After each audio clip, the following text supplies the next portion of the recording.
Welcome back. ఎన్నికలు సమీపిస్తున్నటువంటి వేళ సీట్ల పంపకాలు అయితే స్టార్ట్ అయ్యాయి. అయితే ఈ సీట్ల పంపకాల పంచాయతీ మాత్రం నెలకొన్నటువంటి సిచ్యువేషన్ అటు ఏపీలో కనిపిస్తోంది. ముఖ్యంగా టీడీపీ జనసేనకు సంబంధించి ముందుగా తొలి విడతలో 118 ప్రకటించినటువంటి క్రమంలో అందులో 94 మంది అభ్యర్థులను టీడీపీ ప్రకటించింది. 24 కేటాయించినటువంటి క్రమంలో ఒక 5గురికి సంబంధించి అభ్యర్థుల్ని అటు జనసేన తెలిపినటువంటి క్రమము చూసాము. అయితే జనసేనకు ఇన్ని తక్కువ సీట్లు ఇచ్చారు అన్నటువంటిది ముఖ్యంగా జన సైనికుడు అంటే సముదాయించేటువంటి ప్రయత్నం చేసినా కూడా క్షేత్రస్థాయిలో కాస్త అవమానంగానే ఫీల్ అవుతున్నారు. ఇంత తక్కువ సీట్ల అన్నటువంటిది వెలుబుచ్చుతున్నారు అన్నటువంటి ఒక చర్చ అయితే నడుస్తోంది. ఆయన దాంతోపాటు ఇచ్చినటువంటి స్థానాలకు సంబంధించి కూడా ప్రాంతాల వారీగా చూసుకుంటే అక్కడ కూడా టీడీపీ నుంచి పోటీలో ఉండేటువంటి అవకాశాలు ఉన్నాయని ఒకటి, మరోవైపు టీడీపీకి కేటాయించబడినటువంటి స్థానాల నుంచి అటు జన సైనికులు కూడా ఇంట్రెస్ట్ చూపిస్తున్నటువంటి క్రమం కూడా కనిపిస్తోంది. అండ్ ఇక వైసీపీ గురించి కనుక మనం చూసినట్లయితే వైసీపీ ఆల్రెడీ సమన్వయకర్తలను ప్రకటించినటువంటి విషయం తెలిసిందే, వీళ్లే బరిలో ఉంటారు అన్నటువంటిది. అయితే ఈ మధ్య కాలంలో లేదు, మళ్ళీ అందరినీ ఒకేసారి ప్రకటిస్తారు, మళ్ళీ ప్రకటన ఉంటుంది, అభ్యర్థులని క్లియర్ కట్ గా ప్రకటిస్తారు, ఇన్ఛార్జీల వరకు మాత్రమే అని ఒక వాదన, లేదు ఇన్ఛార్జీలే బరిలో ఉంటారు అని మరో వాదన అటు వైసీపీ నుంచి కనిపిస్తోంది. మళ్ళీ వెళ్లిన నేతలు తిరిగి రావడము కనిపిస్తోంది. ఇక బీజేపీ విషయానికి వస్తే ముఖ్యంగా జనసేన, టీడీపీ, బీజేపీ ఒకవేళ కలిసి వెళ్తే బీజేపీకి 4 అసెంబ్లీ 4 పార్లమెంటు స్థానాలు ఇస్తారు అన్నటువంటి చర్చ నడుస్తోంది. మరి ఇవి తక్కువ స్థానాలా ఎక్కువ స్థానాలా ఇస్తే వాళ్ళు ఒప్పుకుంటారా లేదా అన్న దానిపై మాట్లాడదాం. గెస్టులు కూడా రెడీగా ఉన్నారు. వెంకటరెడ్డి గారు వైసీపీ రాష్ట్ర కార్యదర్శి, బ్రహ్మం చౌదరి గారు టీడీపీ రాష్ట్ర కార్యదర్శి, విల్సన్ గారు బీజేపీ అధికార ప్రతినిధి, ఉప్పాల లక్ష్మణ్ గారు సీనియర్ జర్నలిస్ట్. నమస్తే అండి, వెల్కమ్ టు ద డిబేట్. నమస్తే అండి. ముందుగా టీడీపీ నుంచే వెళ్దాం. బ్రహ్మ చౌదరి గారు చెప్పండి, ముఖ్యంగా జన సైనికులు మాత్రం కాస్త పెద్దగానే ఎక్స్పెక్ట్ చేశారు, బట్ ఇచ్చినటువంటి సీట్లతో వాళ్ళు సంతృప్తిగా లేనట్టు. అంటే ముఖ్యంగా చెప్పాలంటే పైన ఉన్న నేతల కన్నా కూడా కార్యకర్తలు, సైనికులు దీనిపైన ఎక్కువ ఎక్స్పెక్ట్ చేసినట్టు అనిపించింది. కానీ ఆ స్థాయిలో మీరు ఇవ్వలేదు వాళ్ళకి సీట్లు. మేడం నమస్కారం. మీకు అదేవిధంగా డిబేట్ లో ఉన్నటువంటి నా కోపానిష్టకు మీ ఛానల్ చూస్తున్నటువంటి వీక్షకులందరూ కూడా తెలుగుదేశం పార్టీ పక్షాన ధన్యవాదాలు కృతజ్ఞతలు తెలియజేసుకుంటూ, నమస్తే అండి. ఒక 6 నెలల క్రితం నా వెంట్రుకు కూడా పేకలేరు అని చెప్పేసి ఒకనొక సందర్భంలో జగన్మోహన్ రెడ్డి ముఖ్యమంత్రి హోదాలో ఉండి మాట్లాడినటువంటి మాటల దగ్గర నుండి మొన్న ఒక టీవీకి ఇచ్చినటువంటి ఇంటర్వ్యూలో అవకాశం ఇస్తే చేస్తాం, లేకపోతే హ్యాపీగా దిగిపోతానని చెప్పేసినటువంటి స్వరం వరకు చూసినట్లయితే మేడం, ఆంధ్రప్రదేశ్ రాష్ట్ర రాజకీయాల్లో వైఎస్ఆర్సీపీ పార్టీ పాత్ర భవిష్యత్తులో ఎలా ఉండబోతుంది అనేది కొంచెం రాజకీయాల పట్ల అవగాహన ఉన్నటువంటి ఏ వ్యక్తికైనా సరే అర్థమయ్యేటువంటి అవకాశం ఉంది మేడం. తర్వాత ఎన్నికలు అప్పుడు పొత్తులు ఉంటాయి, అనేక రాజకీయ పార్టీలు అక్కడ ఉన్నటువంటి స్థానిక అవసరాలను బట్టి పొత్తులు ఉంటాయి. కానీ జగన్మోహన్ రెడ్డి ఒక ఛాన్స్ అనేటువంటి పేరుతోటి ప్రజలను మభ్యపెట్టి అధికారంలోకి వచ్చిన తర్వాత ఆ సంక్షేమం చేయకుండా, అభివృద్ధి చేయకుండా ప్రతి ఒక్క సామాజిక వర్గం మీద ఇప్పుడు ప్రభుత్వ వైఫల్యాలంటూ పాలన సరిగా లేదంటే ఖచ్చితంగా టీడీపీ అధికారంలోకి రావాలి అని అనుకుంటున్నప్పుడు పొత్తులతో ముందు వెళ్దాము, ప్రభుత్వ వ్యతిరేక ఓటు చీలొద్దు అనుకుంటున్నప్పుడు వాళ్ళకు మీరు కేటాయించిన దానిపైన నేను అడిగాను. మీరు అడిగిన ప్రశ్నలోకి వస్తున్నప్పుడు నేను ఆన్సర్ చేసిన తర్వాత నా ఆన్సర్ కనుక మీ క్వశ్చన్ సరిగ్గా లేకపోతే మీరు అడగండి. అయితే ఇటువంటి ఇవన్నీ జరుగుతున్నటువంటి తరుణంలో ఇక్కడ పవన్ కళ్యాణ్ గారు అమరావతిలో పెట్టేటువంటి ఒక మీటింగ్ లో ఏం చెప్పారంటే, ఓటు చీలనివ్వను, ఈ రాష్ట్రానికి ఈ పార్టీ ఉంటే ఈ రాష్ట్రం నాశనం అయిపోతా ఉంది, యువతకు ఉద్యోగాలు లేవు, ఉపాధి అవకాశాలు లేవు, ఈ పార్టీ చెప్పింది ఒకటి చేస్తుంది ఒకటి, దాడులు దౌర్జన్యాలు అవినీతి అక్రమాలు తప్ప ఈ రాష్ట్రంలో ఏమీ జరగట్లేదని చెప్పేసి పవన్ కళ్యాణ్ గారు ఓటు చీలనివ్వను అని చెప్పేసి పవన్ కళ్యాణ్ గారు తొలిగా అమరావతిలో చెప్పారు. ఆ తర్వాత జరిగినటువంటి కాకినాడ మీటింగ్ లో చెప్పారు. యువశక్తి ఏదైతే ఉత్తరాంధ్రలో జరిగిందో దానిలో చెప్పారు. దానికి ముందు జరిగినటువంటి పరిణామాలు, దాని తర్వాత జరిగినటువంటి పరిణామాలన్నీ కూడా చూసిన తర్వాత పవన్ కళ్యాణ్ గారు, చంద్రబాబు నాయుడు గారు ఒక అవగాహన రావడం జరిగింది. అందులో భాగంగానే మొన్న పొత్తు విషయాన్ని ప్రకటించిన తర్వాత 2 పార్టీలు కలిపి అనేక సమావేశాలు ఏర్పాటు చేసుకోవటం, సుదీర్ఘ చర్చల తర్వాత జరిగింది. ఎక్కడైతే ఓటు ట్రాన్స్ఫర్ అవ్వగలుగుతుందో, గతంలో ఎవరు ఎక్కడెక్కడ పోటీ చేశారు, ఏ పార్టీకి ఎన్నెన్ని ఓట్లు వచ్చినాయి, అక్కడ ఉన్నటువంటి సామాజిక వర్గ సమీకరణలు ఏంటి, ఇవన్నీ చూసిన తర్వాత జగన్మోహన్ రెడ్డి గారు లిస్ట్ 1, లిస్ట్ 2, లిస్ట్ 3 అట్లా లిస్ట్ 8 వరకు వచ్చి కూడా ఎప్పుడు కూడా వైవి సుబ్బారెడ్డి 2 రోజుల క్రితం పెట్టి మేము అనౌన్స్ చేసినటువంటి లిస్టులు అభ్యర్థులు కారు, ఇన్ఛార్జీలు, కోఆర్డినేటర్లు, కోఆపరేటర్లు ఏదో మాట్లాడి ఇది అభ్యర్థులు కారు అని చెప్పేసి మరలా కూడా వాళ్ళు అనౌన్స్ చేసినటువంటి లిస్ట్ లో వచ్చినటువంటి పేర్లను కూడా డైలమాలో పెట్టారు. కానీ నోటిఫికేషన్ కంటే ముందే చంద్రబాబు నాయుడు గారు, పవన్ కళ్యాణ్ గారు 118 సీట్లు అనౌన్స్ చేసేసరికి ఒక్కసారిగా కుడితిలో పడ్డటువంటి ఎలక ఏ విధంగా గిలగిలా కొట్టుకుందో ఆంధ్రప్రదేశ్ రాష్ట్రంలో అధికారంలో ఉండి వైనాట్ 175 అన్నటువంటి ఈ సోకాల్డ్ వైఎస్ఆర్సీపీ పార్టీ నాయకులు ముఖ్యమంత్రి నుంచి కార్యకర్త వరకు కూడా ఏం చెప్తున్నారంటే విలవిల్లాడిపోతా ఉన్నారు. మా పీఠం కదులుతుంది అంటున్నారు, అర్థాలు పెట్టుకుంటా ఉన్నారు గత ఒక 3-4 రోజులుగా చూస్తే. అందుకోసమే వీళ్ళు ఏం చేస్తారంటే ఒక 2 కులాల మధ్యలో చిచ్చు పెట్టాలి, 2 పార్టీల మధ్యలో చిచ్చు పెట్టాలన్నటువంటి ప్రయత్నం జరుగుతుంది తప్పితే చంద్రబాబు నాయుడు గారు, పవన్ కళ్యాణ్ గారు అనౌన్స్ చేసినటువంటి లిస్టు పట్ల ప్రజలు 100% సంతృప్తిగా ఉన్నారు. మిగతా లిస్టు కూడా 2-3 రోజులు అనౌన్స్ అయిపోతారు. ఖచ్చితంగా 95% చంద్రబాబు నాయుడు గారు, పవన్ కళ్యాణ్ గారు ఎవరినైతే అభ్యర్థులు పెట్టారో గెలిపించడానికి ప్రజలు సిద్ధంగా ఉన్నారు. ఈ రాష్ట్రం కోసం ఈ పొత్తు, ప్రజాస్వామ్య పరిరక్షణ కోసం ఈ పొత్తు అని చెప్పేసి ప్రజలు భావిస్తా ఉన్నారు. వెంకటరెడ్డి గారు అటు జనసేనకు సంబంధించి అంటే ఎంత వాళ్లకు అంటే కాస్ట్ ఈక్వేషన్స్ కావచ్చు, ఇంకా రకరకాల అన్ని కోణాలలో చూసిన తర్వాత వాళ్ళు గతంలో చూపించినటువంటి ఫలితాలు కావచ్చు, వాళ్ళని సీట్లు కేటాయించారు. కాకపోతే ఇక్కడ ఈ ప్రచారం ఎక్కువ వైసీపీ నుంచే జరుగుతోంది. సీట్లు తక్కువ ఇచ్చారు, ముఖ్యంగా అక్కడ సీఎంగా చంద్రబాబు నాయుడుని చూడడమే పవన్ కళ్యాణ్ కళ అన్నటువంటిది అటు వైసీపీయే ప్రొజెక్ట్ చేస్తోంది అనేది అటు టీడీపీ నుంచి వస్తున్న వర్షన్. జోష్ణ గారు, ముందుగా మీకు ప్యానెల్ లో ఉన్న అందరికీ అట్లానే హెచ్ఎంటీవీ ప్రేక్షకులందరూ నమస్కారాలు, గుడ్ మార్నింగ్. ఇందాక బ్రహ్మన్ చౌదరి గారు చెప్తా మమ్మల్ని ఎవరు ఏమి చేయలేరు, ఏం పేకలేరు అని జగన్మోహన్ రెడ్డి గారు అన్నారు. ఇప్పుడు కూడా చెబుతున్నాం, తెలుగుదేశం, జనసేన, బీజేపీ డైరెక్ట్ పొత్తు, ఇండైరెక్ట్ గా కమ్యూనిస్టులు, కాంగ్రెస్ తో కలిపి అన్ని రాజకీయ పార్టీలు కలిపి పొత్తులో వచ్చినా ఇప్పటికి కూడా వైఎస్ఆర్ కాంగ్రెస్ పార్టీని ఏం చేయలేరు, భవిష్యత్తులో చేయలేరు. ఎందుకంటే రాజ్యసభలో తెలుగుదేశానికి 0 సీట్లు ఎట్లా వచ్చినాయో 0కి ఏ విధంగా పరిమితమైందో ఫస్ట్ టైం తెలుగుదేశం పార్టీ పెట్టినప్పటి నుంచి ఇప్పటివరకు 0 లేదు. ప్రాతినిధ్యం లేకుండా చేయాలనేది మా టార్గెట్. రెండో అంశం వచ్చేటప్పటికి మేము ప్రొజెక్ట్ చేయడం ఏంటంటే, నిన్న మీరు చూశారు కదా, నాదెండ్ల మనోహర్ గారు తనకి వెళ్తే, ఆయన తాడేపల్లిగూడలో మీటింగ్ ఉంది, తెలుగుదేశం జనసేన మీటింగ్ అని అక్కడికి వెళ్తే తనకి ఇన్ఛార్జికి సంబంధించిన వాళ్ళు వచ్చి ఆయన మీద దాడి చేసినంత ప్రయత్నం చేశారు. ఇది తణుకులో సీట్ అప్పుడు పవన్ కళ్యాణ్ గారు 2019లో ఇస్తానని మాట ఇచ్చి అతనికి ఇవ్వలేదు. ఇవ్వనటువంటి సందర్భంలో మొన్న తణుకులో మీటింగ్ పెట్టి, లేదు పోయినసారి నేను వేరే వాళ్ళ మాటలు నమ్మాను, ఈసారి ఖచ్చితంగా నీకే ఇస్తాను, సారీ కూడా చెప్తున్నా, నీకు పోయినసారి ఇవ్వలేనందుకు ఈసారి ఖచ్చితంగా ఇస్తున్నానని చెప్పి ఆ రామచంద్రరావు గారిని అతనికి ఇవ్వనటువంటి సందర్భంలో నిన్న జరిగినటువంటి అంశం చూసాం. రాష్ట్ర వ్యాప్తంగా వాళ్ళు సీట్లు అనౌన్స్ చేసిన తర్వాత వాళ్ళు 94 సీట్లు తెలుగుదేశం పార్టీ అనౌన్స్ చేస్తే దాదాపుగా 30 నుంచి 35 చోట్ల తెలుగుదేశం పార్టీలో వాళ్ళు చంద్రబాబు నాయుడు దిష్టి బొమ్మలు తగలబెట్టడం, అదేవిధంగా తెలుగుదేశం పార్టీ ఆఫీసులను ధ్వంసం చేయటం, ఏ విధంగా కొంతమంది తెలుగుదేశానికి రాజీనామా చేయటం, ఇవన్నీ మనం చూస్తున్నాం కదా. ఇంక వాళ్ళు ఏ విధంగా సమర్థించుకొని చెప్తారు. రెండో జనసేన సీట్ల అంశం, ఎవడరా మన ఆపేది? జగన్మోహన్ రెడ్డి నువ్వెంత, నీ స్థాయి అంతా, ఈ కదా పవన్ కళ్యాణ్ మాట్లాడింది, ఏం మాకు ముఖ్యమంత్రి పదవి ఎవరా, మీ అంతు చూస్తా, మోకాల మీద కూర్చోబెడతా, అసలు నేనేంటో చూపిస్తా, ఒక్కొక్కరిని తోలు తీస్తా, ఇవన్నీ మాట్లాడిన పవన్ కళ్యాణ్ నీ స్థాయి ఇప్పుడు 24 సీట్లకే చంద్రబాబు నాయుడు. పవన్ కళ్యాణ్ గారు చెప్పిన ప్రతి ఒక్కటి జరిగేది మోకాల మీద పెడతారు. చాలా చాలా చూసామన్నా. సోనియా గాంధీ కూడా ఇట్టా అని చెప్పింది. సోనియా గాంధీ కంటే మీరేం పెద్ద అలానే వ్యవహరిస్తే మమ్మల్ని ఎట్టి పరిస్థితుల్లో అధికారంలో బ్రహ్మన్ చౌదరి గారు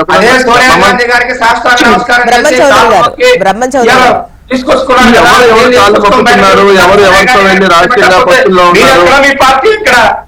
అరే అన్న, ఎవరెవరితో వెళ్ళి రహస్యంగా ఒప్పందాలు గురించుకున్నారు, చీకట్లో చిదంబరం కాళ్ళు ఎవరు పట్టుకున్నాడు, మొన్న మోడీ దగ్గరికి వెళ్ళి వంగుంది ఎవడు, అమిత్ షా దగ్గరికి వెళ్ళి మొక్కింది ఎవరు, ఎవరు కలిసి నాకు బెయిల్ వచ్చింది, ఎవరు కలిసి నాకు బెయిల్ వచ్చింది,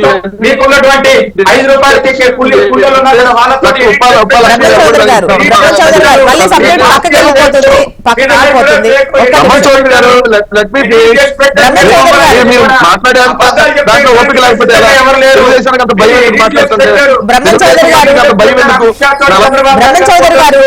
మోడీ గారితో చంద్రబాబు నాయుడు గారి ఫోటోస్ మీరు ఎడిట్ చేసి పెట్టారు. మీ పార్టీ ఫేక్, మీ లీడర్ ఫేక్. ఎడిట్ చేసి పెట్టారు. అదే కదా ఒరిజినల్ కూడా బయట పెట్టింది మేము. అయిపోయిందా మీద అయిపోతే ఎవడు ఫేక్, ఎవడు బతుకులేంటి, ఎవడు ఏ విధంగా వచ్చాడు రాజకీయాల్లో, ఎవడు చెప్పులు వేయించాడు, ఎవడు ఏ విధంగా రాజకీయాలు చేశాడు, ఎవరి దగ్గర తీసుకుని కోర్టుల్లో తీర్పులు ఇప్పించారు. మీరు మాట్లాడేటప్పుడు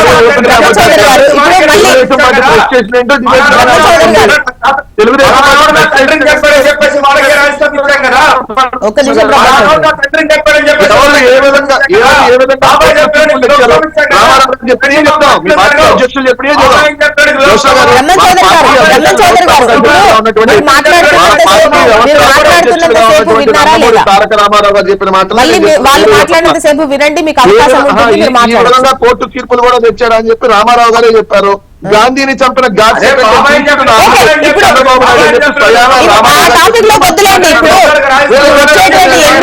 సీట్ల పంచాయతీ వీటిపైన మనం మాట్లాడుకుంటున్నాం.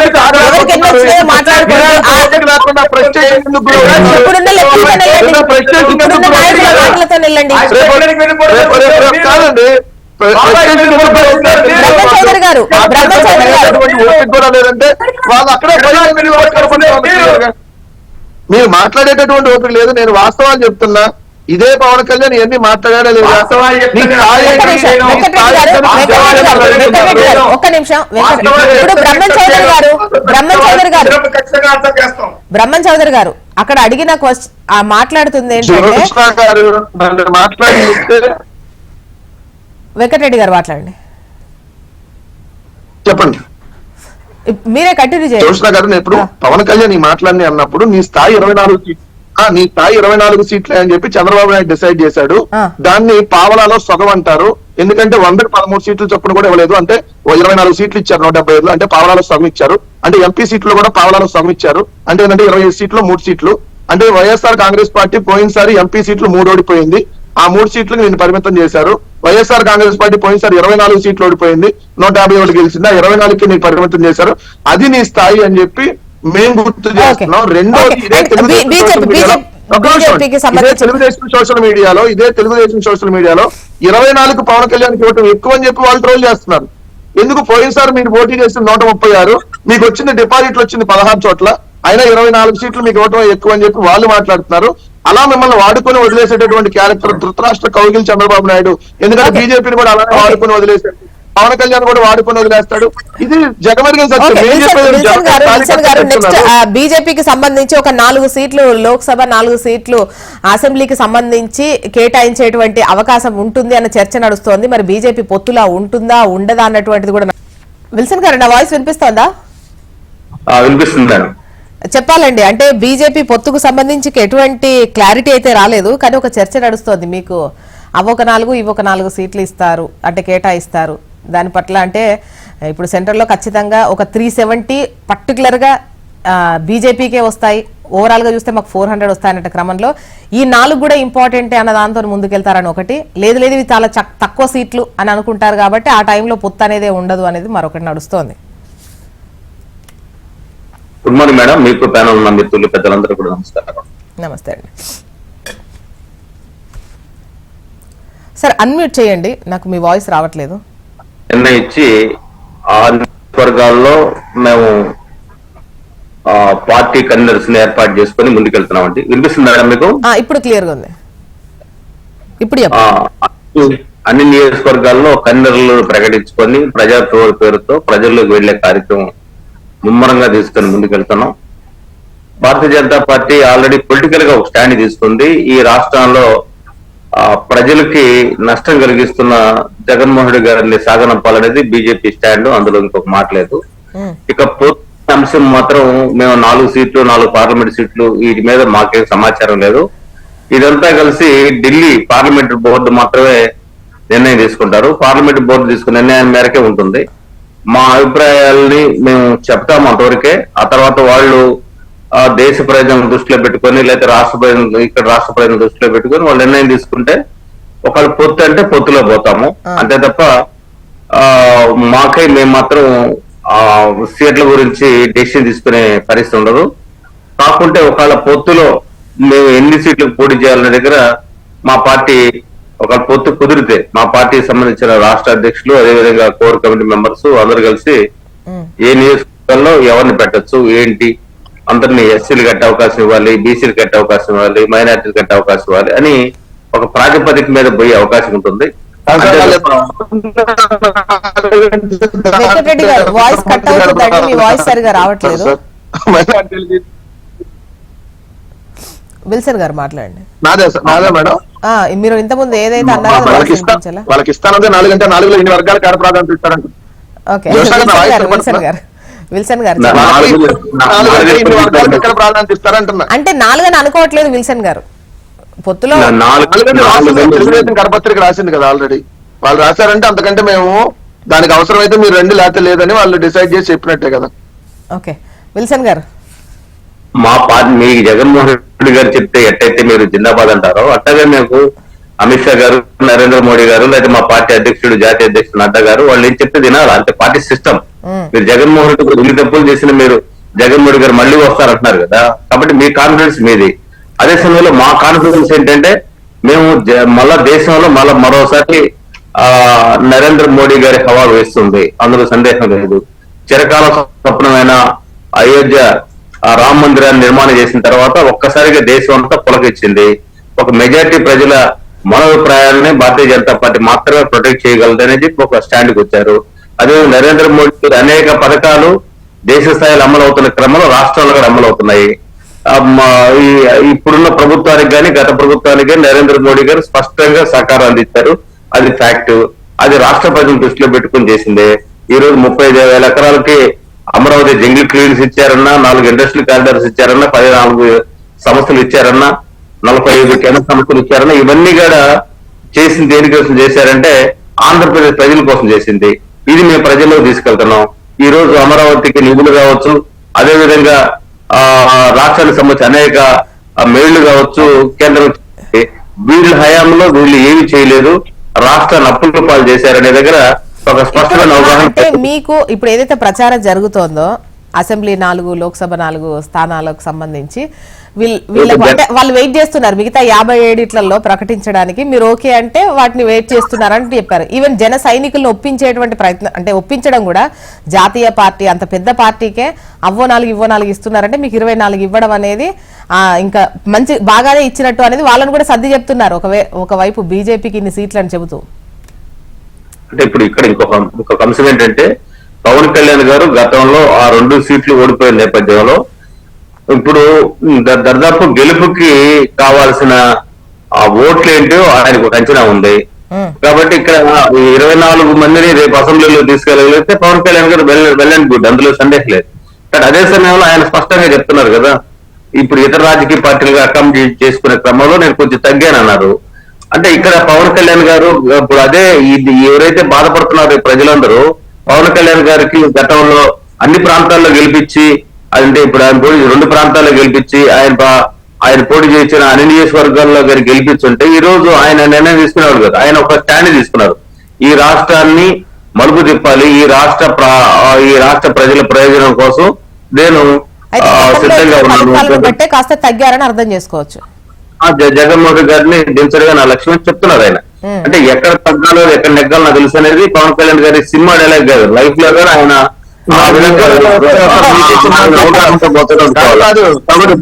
కాబట్టి ఒక్క నిమిషం మీరు కూడా 4 సీట్లకే పరిమితం అయ్యారా మరి వాళ్ళు రాసినట్టుగా? ఎందుకంటే మీకు 0 సీట్లు, మీకు పోయినసారి ఎవరు రాలా, మీకు వచ్చింది 0.8%.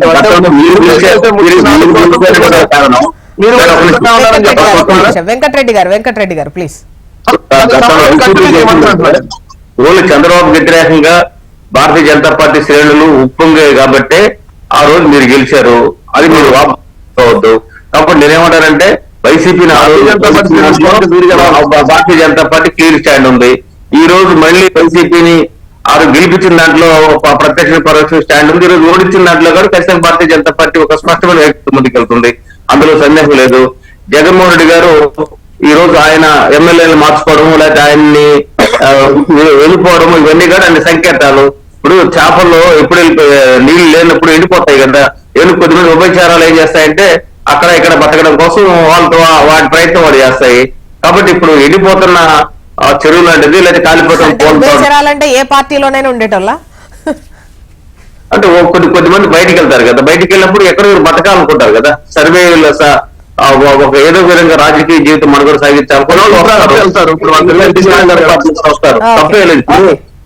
ఇప్పుడు స్టాండర్డ్ యాటిట్యూడ్ ఉన్న వాళ్ళు, ఒక పర్సనాలిటీ ఉన్న వాళ్ళు, ప్రజలకు పనిచేయి, ఇప్పుడు ఈ పార్టీ మనకి ప్రజలకు మేలు చేయడం లేదు అనుకున్న వాళ్ళు నన్నే తీసుకోవచ్చు సోబాట్. కాబట్టి ఏమంటారంటే బేసిక్ గా ఆంధ్రప్రదేశ్ లో ఖచ్చితంగా వికసిత భారత్ లో భాగంగా ఆంధ్రప్రదేశ్ లో కూడా భారతీయ జనతా పార్టీ సమన్వయంతో ప్రభుత్వం వస్తుందని నమ్మకం నాకైతే ఉంది. అదే సమయంలో పొత్తు లేదు అనుకున్నా కానీ మేము ఇండిపెండెంట్ పోవడానికి సిద్ధంగా ఉన్నాం.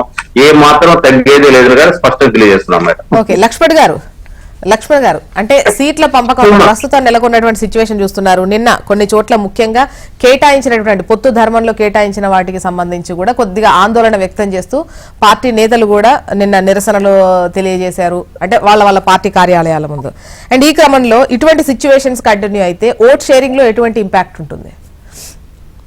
ఈ సహజంగా జరిగేటువంటి ప్రక్రియని ప్రతి ఎన్నికల్లో కూడా ఊహించిన నాయకులకు టికెట్లు రానప్పుడు కాస్త గందరగోళము, ధర్నాలు, హడావులు అన్ని పార్టీల్లో జరుగుతుంది. ఇప్పుడు వైఎస్ఆర్సీపీలో కూడా అదే జరిగింది, పార్టీ వదిలేరు. ఇప్పుడు తెలుగుదేశం కూడా అదే జరుగుతుంది, జనసేనలో కూడా జరుగుతుంది. అగ్రవేశాలు ఉంటాయి. కొంత సర్దుబాటు ప్రయత్నం చేసుకుంటారు, కొన్ని చోట్ల సర్దుబాటు జరగదు. సరే, ఫైనల్ గా నిర్ణయం తీసుకున్న తర్వాత ఏదైనా ఇంకా ప్రత్యేకమైన అంశాలు ఉంటే 1-2 చోట్ల మరి మార్పులు చేసుకునే అవకాశం ఉంటుంది. కూడా చంద్రబాబు నాయుడు గారు చాలా క్లియర్ గా చెప్పారు, అవసరమైతే మార్పులు ఉంటాయి. అది ఎవరైనా చేయాల్సి వస్తుంది తప్పనిసరి. ఇప్పుడు బీజేపీ పొత్తు ఇంకా తేలలేదు కాబట్టి ఒకవేళ బీజేపీ పొత్తు ఫిక్స్ అయింది అనుకోండి, ఇప్పుడు ప్రకటించిన స్థానాల్లో కంపల్సరిగా మాకు పలానా సీటు కావాలా అని కోరితే మార్పు చేయక ఏం చేస్తారు? మార్పు చేస్తారు. ఎందుకు? ఇప్పుడు మా పార్టీ సర్వేలు, మా పార్టీ ఆలోచనలు మాకుంటది. మా సర్వే ప్రకారము ఈయన ఉప్పల్ లక్ష్మణ్ గెలుస్తాడు అందుకే టికెట్ ఇస్తున్నాం అంటారు. లేదయ్యా బాబు, మీరు పొత్తులో భాగంగా మా క్యాండిడేట్ పలానాయన, ఆయన తప్పకుండా గెలుస్తాడు, మీ క్యాండిడేట్ ఓడిపోతాడు, వీడు ఇచ్చి తీరాలి అని పట్టుబడితే పొత్తు వదులుకోలేక కొన్ని సర్దుబాట్లు చేసుకోక తప్పదు. గతంలో 2014లో కూడా 7 సీట్ల విషయంలో బీజేపీకి ఇచ్చే విషయంలో తగాదా వచ్చి 2 రోజులు చర్చలు జరిగి ఆ 7 తెలుగుదేశం నాయకులను పిలిపించుకొని సర్దుబాటు చేసుకొని మార్చారు, బీజేపీకి ఇచ్చేశారు. గెలిచారా ఓడిపోయారా తర్వాత సంగతి.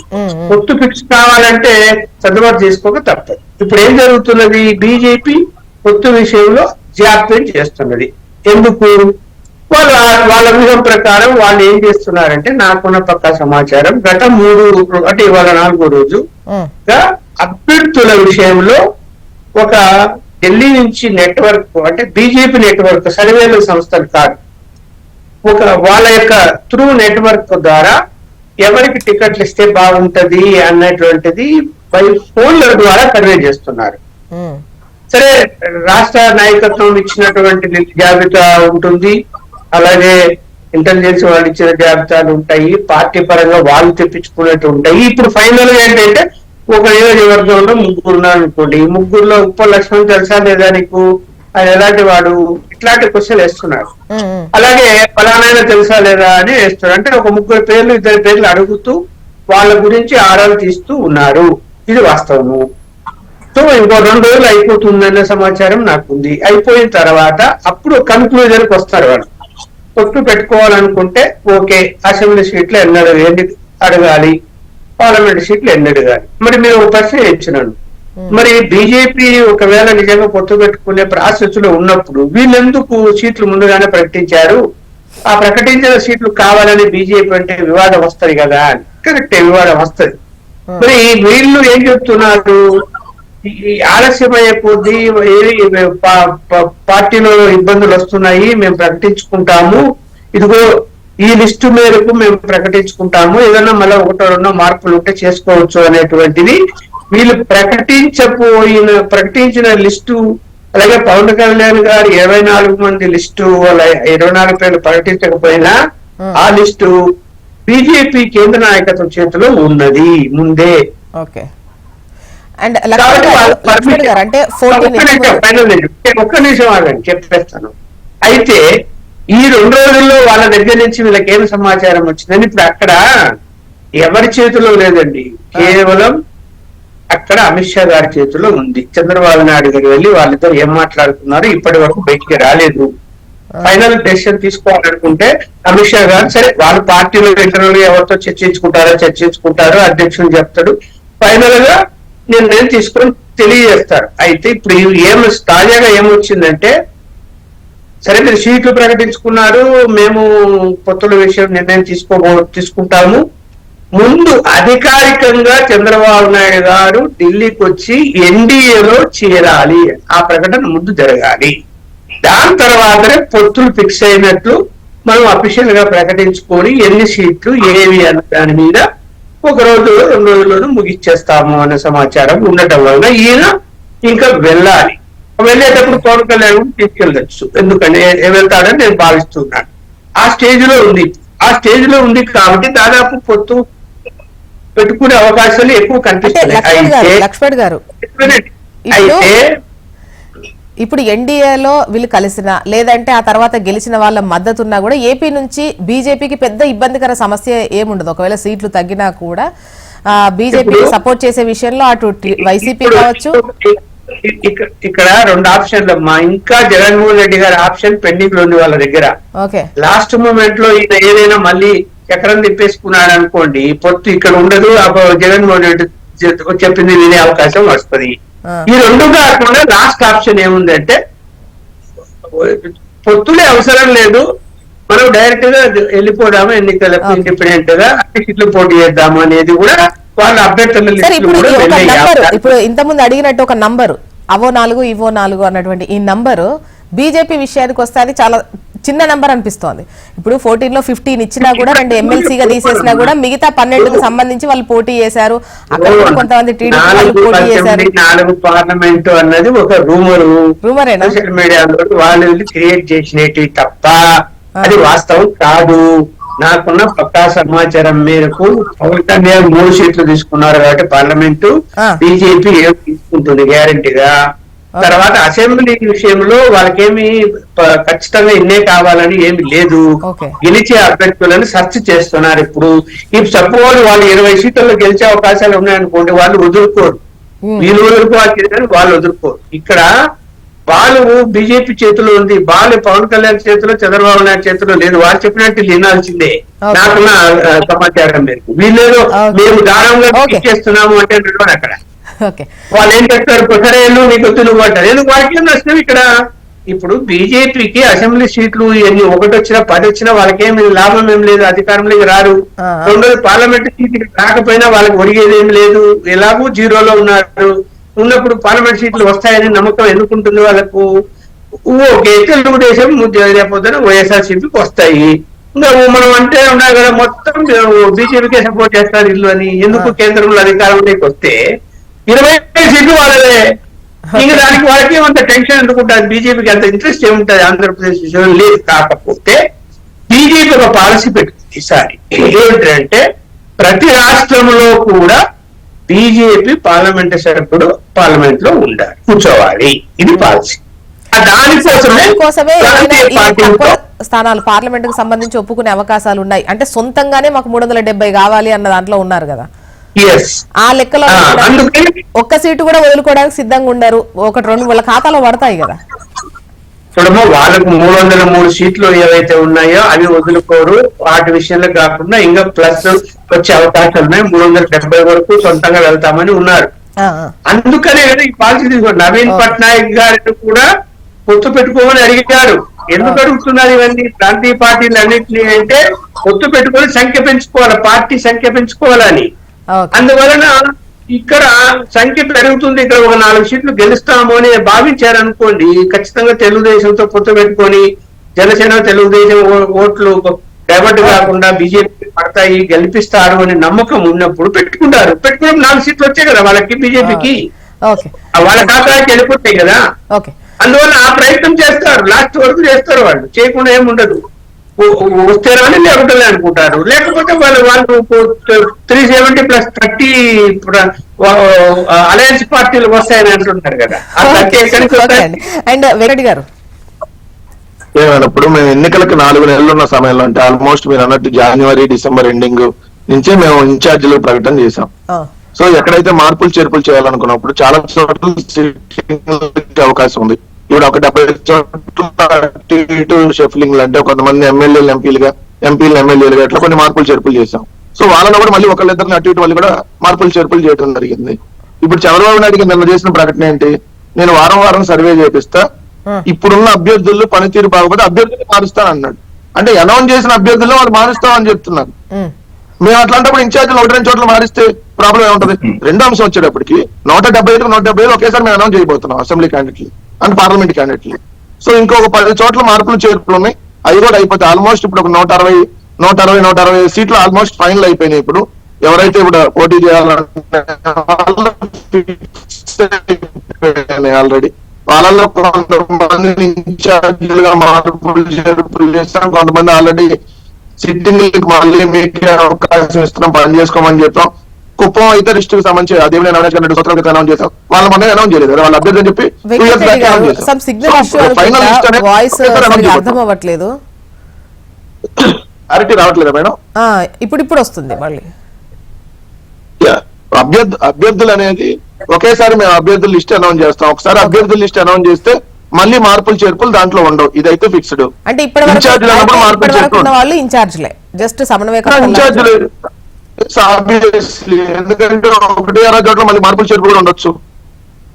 ఓకే, మార్పులు చేర్పులు ఖచ్చితంగా ఉంటాయి. ఎందుకంటే ఎన్నికల నోటిఫికేషన్ రాలేదు కదా, మేము పోయినసారి ఎన్నికల నోటిఫికేషన్ రాగానే ఒకేసారి 175 అనౌన్స్ చేసాం, రేపు కూడా అలానే అనౌన్స్ చేయబోతున్నాం ఒకసారి.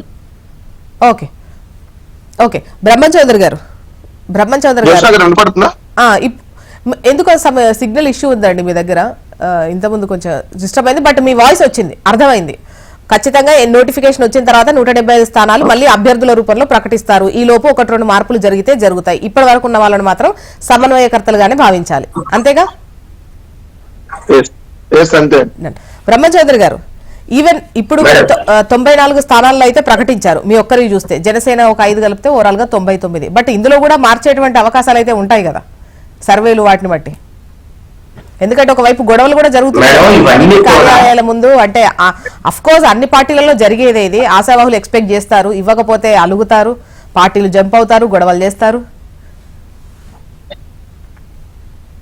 జోష్ణ గారు, అధికారంలో రాబోతున్నటువంటి పార్టీలో ఆశావాహులు ఎక్కువగా ఉంటారు. తెలుగుదేశం పార్టీ, జనసేన పార్టీ ప్రభుత్వం, ఉమ్మడి ప్రభుత్వం అధికారంలోకి వస్తుంది, ఏదో ఒక పార్టీ నుంచి నేను ఎమ్మెల్యే అవ్వాలి, ఈ రాష్ట్ర సంక్షేమంలో జరగబోయేటువంటి అభివృద్ధిలో నేను కూడా భాగస్వామ్యం అవ్వాలని చెప్పేసి రాజకీయాల్లో ఉన్నటువంటి ప్రతి ఒక్కరికి ఉంటది. మొదటి నుంచి కూడా కొన్ని నియోజకవర్గాల్లో ఉన్నటువంటి స్పిరిట్ తోటి, ఇప్పుడు ఉన్నటువంటి పరిస్థితుల ప్రభావం తోటి 2-3 కూడా కొన్ని నియోజకవర్గాల్లో పోటీ పడతారు. కానీ అందరికీ అవకాశాలు కల్పించలేం కాబట్టి ఎమ్మెల్యేగా ఒకరికి అవకాశం కల్పిస్తాం. పొత్తులో కొంతమంది కూడా త్యాగం చేయాల్సి వస్తుందని చెప్పి చంద్రబాబు నాయుడు గారు చెప్పారు. ఆల్టర్నేట్స్ ఎమ్మెల్యేగా అకామిడేట్ చేయలేనప్పుడు తెలుగుదేశం పార్టీలోనే ఇద్దరి మధ్య పోటీ ఉన్నప్పుడు తెలుగుదేశం పార్టీలో రెండో అభ్యర్థికి ఎమ్మెల్సీ ఇవ్వచ్చు, రేపు కార్పొరేషన్ చైర్మన్ ఇవ్వచ్చు, లేదంటే అక్కడ Janasena last time some vote sharing వచ్చి ఉండొచ్చు. ఇప్పుడు తిరుపతిలో తెలుగుదేశం పార్టీ మొన్న తక్కువ మెజార్టీతో ఓడిపోయింది, గుంటూరులో కొన్ని సీట్లు తక్కువ మెజార్టీతో ఓడిపోయినాయి, కృష్ణా జిల్లాలో కొన్ని సీట్లు. కానీ అక్కడ ఉన్నటువంటి స్థానిక సమస్యలతోటి కొన్ని జనసేనకి ఇవ్వాల్సి వస్తుంది. కానీ జనసేన పోటీ చేసినా, టీడీపీ పోటీ చేసినా, ఎవరు త్యాగం చేసినా కూడా వారికి మరొక రూపంలో అవకాశం ఇవ్వబడుతుంది. రెండోది ఏంటంటే జగన్మోహన్ రెడ్డి గారికి నచ్చినోడికి జగన్మోహన్ రెడ్డి గారు సీట్ ఇచ్చుకుంటున్నాడేమో నాకైతే తెలియదు, కానీ అందువల్ల ఈ మార్పులు చేర్పులు జరుగుతున్నాయేమో. కానీ ఖచ్చితంగా తెలుగుదేశం పార్టీ మాత్రం మేడం ఖచ్చితంగా ప్రజాభిప్రాయ సేకరణ తీసుకుంది. ఇప్పుడు అనౌన్స్ చేసినటువంటి 98 సీట్లు అయితే ఏవైతే ఉన్నాయో 1,30,00,000 IVRS కాల్స్ ద్వారా సమాచారం 1-2 సార్లు తీసుకున్న తర్వాత మాత్రమే అభ్యర్థుల్ని ప్రకటించడం జరిగింది. ఈ రోజు ప్రకటించిన అభ్యర్థులు ఖచ్చితంగా ఈ రోజు అభ్యర్థులే. కానీ అలసట, నాకు సీట్ ఇచ్చారు కదా చంద్రబాబు నాయుడు గారు, జగన్మోహన్ రెడ్డి గారి మీద వ్యతిరేకత ఉంది కదా, చంద్రబాబు నాయుడు గారి పాలన ఈ రాష్ట్ర ప్రజలు కోరుకుంటున్నారని చెప్పేసి ప్రజల మధ్యలోకి వెళ్లకుండా, ప్రజలతో మింగిల్ అవ్వకుండా, జనాల మధ్యలో లేకుండా, జనాల యొక్క నమ్మకాన్ని కనుక పొందకపోతే మరలా పునరాలోచించుకుంటాను. నేను ఏ వారానికి ఆ వారం మీరు ఎలా తిరుగుతున్నారు, ప్రజలతో ఎలా మిగిలవుతున్నారు, ప్రజల నమ్మకాన్ని ఎలా మీరు క్యాష్ చేసుకుంటున్నారో నేను పరిశీలిస్తానని చెప్పి వైసీపీ కూడా అలాగే చూస్తోంది కదా, జనాల మధ్యలో లేకపోతే ఇవ్వకపోవడమో లేదంటే మార్చేయడమో సింపుల్ గానే. అంటే ఎంత పెద్ద నేతలనైనా కూడా అన్న ఈసారి మీరు గెలిచేటట్టు లేరు, మీకు సీట్ ఇచ్చే పరిస్థితి లేదు అని చెప్తున్నారు అని చెప్పేసి అంటున్నారు కదా. ఇప్పుడు మీరు చేసే వాళ్ళు పట్టాల్సిందేముంది? ఇప్పటి వరకు జనాలలో ఉన్నటువంటి నాయకులకు మాత్రమే టికెట్ ఇవ్వడం జరిగింది. కానీ ఈ నెల 15 రోజులు కూడా, అంటే చివరి ఎన్నిక జరిగే చివరి వరకు కూడా ఖచ్చితంగా ప్రజల్లో ఉండాల్సిందే. ఎక్కడ కూడా రాజీ పడాల్సినటువంటి అవసరం లేదు. అంత అగ్రెసివ్ గా అంత ఫోర్స్ గా పోవాల్సినటువంటి అవసరం ఈ రోజు ఆంధ్రప్రదేశ్ రాష్ట్రంలో ఉంది. ఎక్కడ కూడా లూజ్ అటెంప్ట్ చేయకూడదు. కాబట్టి మేము ఖచ్చితంగా అధికారంలోకి రావడం అనేది ఈ రాష్ట్ర ప్రజలకు అవసరం. కాబట్టి ఖచ్చితంగా ప్రజలు కోరుకున్న విధంగా ఉండాల్సినటువంటి బాధ్యత ప్రతిపక్ష పార్టీగా చంద్రబాబు నాయుడు గారి మీద ఉంది. కాబట్టి ఖచ్చితంగా మేము పోరాటం చేస్తుంది. ఇప్పటి వరకు కూడా తెలుగుదేశం పార్టీ పుట్టిన తర్వాత ప్రత్యర్థులతో పోరాటం చేసినాం. మొట్టమొదటిసారిగా ప్రజలను ఇబ్బంది పెట్టినటువంటి, ప్రజల మీద దాడులు దౌర్జన్యాలు చేసినటువంటి, ప్రజల దృష్టిలో శత్రువుగా ఉన్నటువంటి జగన్మోహన్ రెడ్డితో బ్రహ్మం చౌదరి గారు, ఈ రెండు పార్టీలకు సంబంధించి ప్రజలకు వాళ్ళు అంటారు, ప్రజల కోసమే జాగ్రత్తలు పాటించడం కోసం. జ్యోష్ణ గారు ఒక విషయాన్ని ఎప్పుడు కూడా 5 సంవత్సరాల ఎన్నికల్లో మధ్యలో కొన్ని ఉప ఎన్నికలు వస్తుంటాయి. కానీ ఈ ప్రభుత్వం 151 సీట్లు వచ్చిన తర్వాత, ఇన్ని వేల మెజార్టీలు వచ్చిన తర్వాత ఎక్కడ కూడా ఉప ఎన్నికలు రాలేదు మేడం. కానీ వచ్చింది ఒకటే ఒక ఎన్నిక, అది గ్రాడ్యుయేట్స్ ఎన్నిక. అది కూడా ఆల్మోస్ట్ 13 జిల్లాల్లో 9 జిల్లాలకు సంబంధించి 3 మున్సిపాలిటీలు వచ్చినాయి, కార్పొరేషన్ మేధావుల ఎన్నికలు. మేడం మేము పోటీ పెట్టి ఓడిపోరా ఎక్కడ? అయితే ఓన్లీ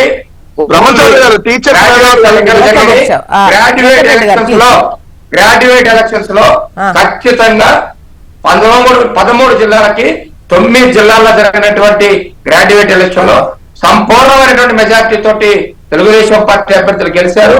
మర్యాదస్తులు మేధావులందరూ కూడా చదువుకున్న వాళ్ళందరూ కూడా తెలుగుదేశం పార్టీకి మద్దతు తెలిపారు.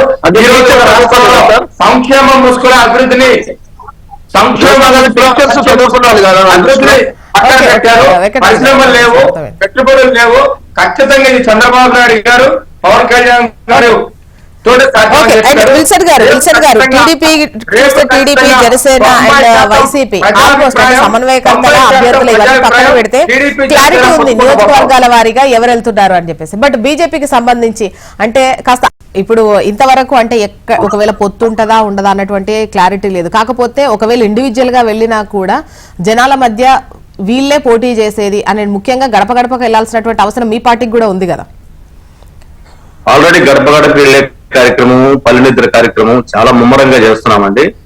అసలు నరేంద్ర మోడీ గారికే ఆంధ్రప్రదేశ్ లో 25% ఓటు బ్యాంక్ ఉంది.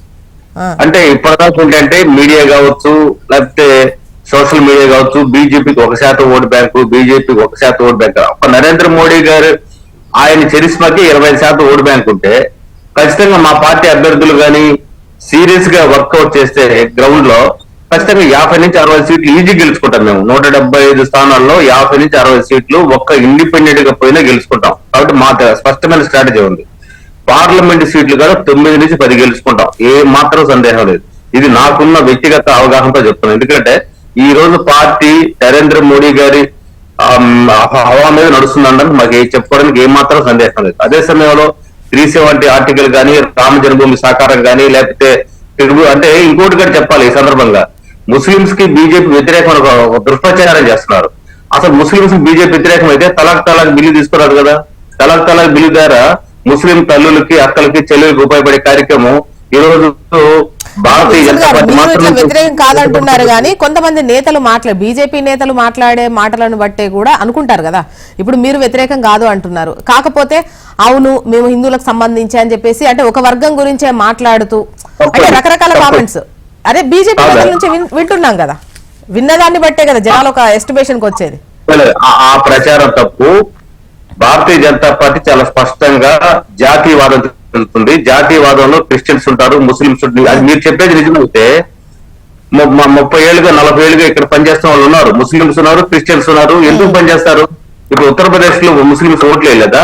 మధ్యప్రదేశ్ లో వేయట్లేదా?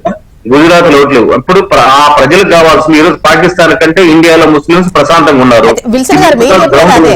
ఇప్పుడు విపక్షాలు అనడం ఒక ఎత్తు అయితే పార్టీలో ఉన్నటువంటి వాళ్ళు కూడా కొన్ని సందర్భాల్లో చేసినటువంటి కామెంట్స్ దీనికి బలాన్ని చేకూరుస్తున్నాయి అంటున్నా.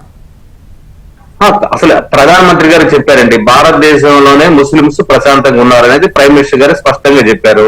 అసలు ముస్లిం మేము వ్యతిరేకం ఏంటంటే వాళ్ళు భారతదేశం అంతర్భాగం భావిస్తారు. అసలు వాళ్ళు మేము ఎందుకు ఎక్స్పెక్ట్ చేయాలి, ఎందుకు దూరంగా పెట్టుకోవాల్సిన అవసరం ఏంటి? ఈరోజు తలాక్ బిల్ తీసుకొస్తే ఏ ముస్లిం అని సరే వాళ్ళ అమ్మకు ఉపయోగపడేది కదా, ఏ ముస్లిం కుర్రాడు వాళ్ళ అక్కకు ఉపయోగపడేది కదా. అది ఈ రోజు అంత పెద్ద సామాజిక విప్లవాన్ని తీసుకొచ్చిన తర్వాత మా భారతీయ ఒకప్పుడు కాంగ్రెస్ పార్టీ షబానా కేసులో మనోవర్తి వల్ల ఆ విధంగా ముస్లిం మహిళలు అణిచిపెట్టారు. కానీ మేము ఏం చేస్తాము, ఖచ్చితంగా ముస్లిం మహిళలు గారు మా అక్కలాగో తల్లిలాగో చెల్లిలాగో చూస్తున్నాం. కానీ భారతీయ జనతా పార్టీ మీద ఇటువంటి దుష్ప్రచారాన్ని ఆపండి. ముస్లింతో అలయన్స్ అయితే ముస్లిం ఓట్లు పోతాయి, క్రిస్టియన్స్ ఓట్లు పోతాయి. క్రిస్టియన్స్ కి జగన్మోహన్ రెడ్డి గారు చేసింది ఏలేదు కదా, ఏమైనా చేశాడా? క్రిస్టియన్ ఆస్తులు ఎక్కడన్నా ఆయన ప్రొటెక్ట్ చేశాడా? కాబట్టి అదొక ప్రచారం మాత్రమే.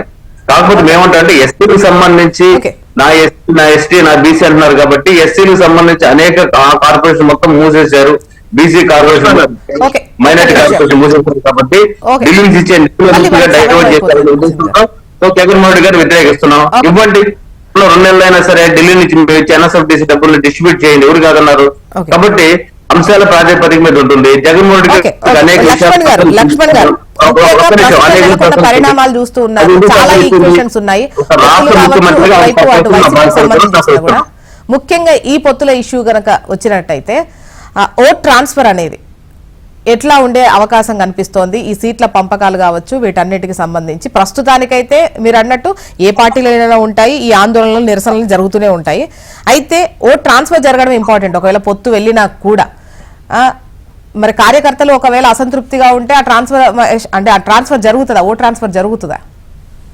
ఇప్పుడు చాలా చోట్ల బలమైన తెలుగుదేశం నాయకులకు టిక్కెట్లు ఇవ్వలేని పరిస్థితి ఉన్నప్పుడు అక్కడ ట్రాన్స్ఫర్ కావడం కష్టం. అక్కడ బీజేపీ అభ్యర్థితో జనసేన అభ్యర్థి వచ్చాడు అనుకోండి, వీళ్ళు ఎన్ని చెప్పినా కూడా కింది స్థాయి కార్యకర్తలు గాని లేకపోతే ఓటర్ల వాళ్ళ మైండ్ లో ఒక నాయకుడి మీద విశ్వాసం ఉంటది. ఆ నాయకుడు టికెట్ రాలేదు, పోటీ చేయలేదు అనుకోండి, ఆ కోపం అనేది ఉంటది. ఆ ట్రాన్స్ఫర్ కావడం కష్టం. ఓవరాల్ ఏంటంటే మొత్తం అన్ని సీట్లు ప్రకటించిన తర్వాత అభ్యర్థులు బేరేజ్ వేసుకొని ఎంతమంది కొత్త వాళ్ళు ఇచ్చారు, ఎంతమంది సీనియర్లకు ఇవ్వలేదు, వాళ్ళ ప్రభావం అక్కడ ఎంతవరకు పనిచేస్తుంది. ఒక్కోసారి వీళ్ళు కూడా నటిస్తారు. అంటే టికెట్ ఇవ్వలేదనే కారణంగా బయట తెలుగుదేశం పార్టీలో ఉన్నట్టే నటిస్తూ లోపల మాత్రము వ్యతిరేకంగా ఓటు వేసి ఓడగొట్టండి. ఎందుకు అంటే రేపొద్దున ఫ్యూచర్ లో బీజేపీ అభ్యర్థి గెలిస్తే నియోజకవర్గం వాళ్ళ వైపు వెళ్ళిపోతే ఇక్కడ వీళ్ళకి ఫ్యూచర్ ఉండదు, బీజేపీ ఫ్యూచర్ ఉంటుంది అని ఆలోచిస్తారు.